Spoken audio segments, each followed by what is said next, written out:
పని అంటారు. ఐస్ని తీసుకొని చిన్నప్పుడు పైనుంచి ఇట్లా కిందకి వేసేవాళ్ళు. ఇప్పుడు యూట్యూబ్లో చూస్తేనే వేసేవాళ్ళు వాళ్ళు కూడా. ఇట్లా వేసి మళ్ళీ తీసుకొని ఇట్లని ఇట్లా వేస్తారు. అది తీసుకుంటారు, పైన కిరికిస్తారు, ఇట్లా పట్టుకుంటారు, మళ్ళీ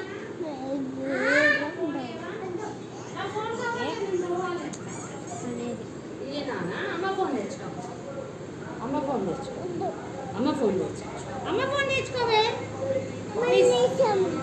ఇట్లా చేసేవాళ్ళు. ఇక్కడికి పోయేంత ఇక్కడ